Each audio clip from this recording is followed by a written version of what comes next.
And to the secret documents scandal. Well, it's all blown up in US President Joe Biden's face. For more than a year, there's been this supposed big scandal. Donald Trump took secret documents from the White House after leaving his office, and he wouldn't give them back. In fact, we were told he could even be handing damaging secrets to Iran or China. And the FBI, under new President Joe Biden, raided Trump's home to grab those documents, which, hey, were shown to the watching world.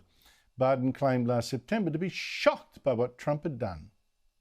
How anyone could be that irresponsible? And I thought, what data was in there that may compromise sources and methods? By that I mean names of people who helped, or et cetera. And it's just totally irresponsible. Biden's Attorney General was even contemplating charging Trump with criminal offences. But then banana skin time in Hypocrisy Central. Turns out Joe Biden has also kept secret documents from his time as Vice President to Barack Obama. First, a bunch of them was found at a Washington think tank where Biden had worked before becoming president. These were found in November, but that was kept secret until a couple of weeks ago, following a news report. In fact, the news was kept secret until after the November elections. More documents were also found in Biden's home, in his garage. But Biden last week said, well, don't worry, the garage was locked because, after all, that's where he kept his precious Corvette. And by the way, my Corvette's in a locked garage, okay? So it's not like you're sitting out in the street. Joining me is Adam Creighton, Washington correspondent for the Australian newspaper. Adam, thanks for your time. How embarrassing is this for Joe Biden? Andrew.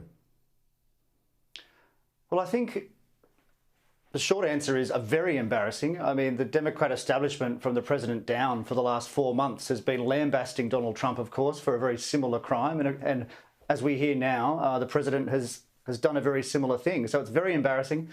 It's worth actually pointing out that it's probably delayed the president's announcement of whether or not he runs again for president in 2024. He certainly hinted many times toward the end of last year that it would be early this year that he would make that announcement. But certainly it's worth pointing out that that is not going to happen now because of this. It's also worth pointing out that it's been quite embarrassing, I think, for the Department of Justice in the US. I mean, these documents were found on the 2nd of November. The Attorney General made an appointment of an attorney to look into the finding of the documents on the 14th of November. But it wasn't, of course, until the 9th of January, which is almost 2 months later, that the public found out about this. And I think there are serious questions to answer there too. Yes, well, in the meantime, was an election, I guess. They didn't want to spoil the election for the Democrats. Now, a lot of journalists of the left, I'm reading, say, well, look, Adam, there's no comparison between, Donald Trump and Joe Biden. Trump had far more documents, and at first he wouldn't give them back, whereas Biden, well, his own team found them and have handed them back. Fair enough? Well, it's certainly true that there are some differences. I think there's 300 documents in the case of Trump and about 20 or so in the case of Biden. But you could also say that Biden had these documents for 6 years, roughly 6 years, and Trump only 1 or 2 years, depending on when they were taken out. But I think that there are big fundamental differences too, which actually could be in Trump's favour. For instance, he's always argued that, yes, I had the documents, but I had every right to have them because I declassified them, whereas that's a completely different argument from the president, who says that he didn't even know that he had them. It was totally inadvertent. So it remains to be seen whether you can even compare those two cases. And I think there's a great deal of randomness here because, as you know, the Attorney General now has appointed a special counsel for each of these cases, and special counsels do have a lot of independence. They can make a recommendation to press charges or not. Of course, we would assume that they're not going to collude with each other, so we don't know, what decisions they are each going to make. Yeah, you assume, being such a nice guy, you assume that, but others might have a different view. Yes, I was struck, though, Adam, by the fact that some of the secret documents that Joe Biden kept, and I should point out, he as vice president could not declassify those documents. Trump could declassify his because he was the president. But some of those secret documents that Biden kept were about Ukraine. And we know that his son Hunter got a job with the Ukrainian gas company that paid him more than $100,000 a month even though he didn't have any expertise in gas, didn't have any expertise in Ukraine, and was just trading on his father's name. Now, is this something that needs to be investigated, this Hunter Biden link, the documents, etc., etc.?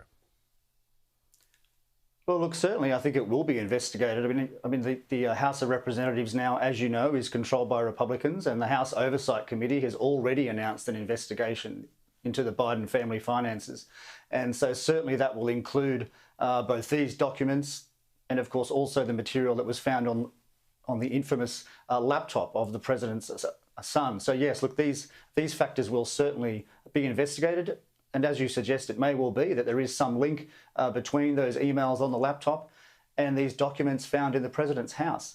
Just on the issue of the vice president that you mentioned, there is actually a big legal debate here about whether or not the vice president can actually declassify. So that may be something in Joe Biden's favour. But there's so little case law on this because, this is an act from 1978, which is, very, very rarely seen used in the courtroom. So we really don't know how, if charges are ever pressed, and I personally think that that's going to be very unlikely now, but if they are ever pressed, we don't know, how the courts would decide these issues.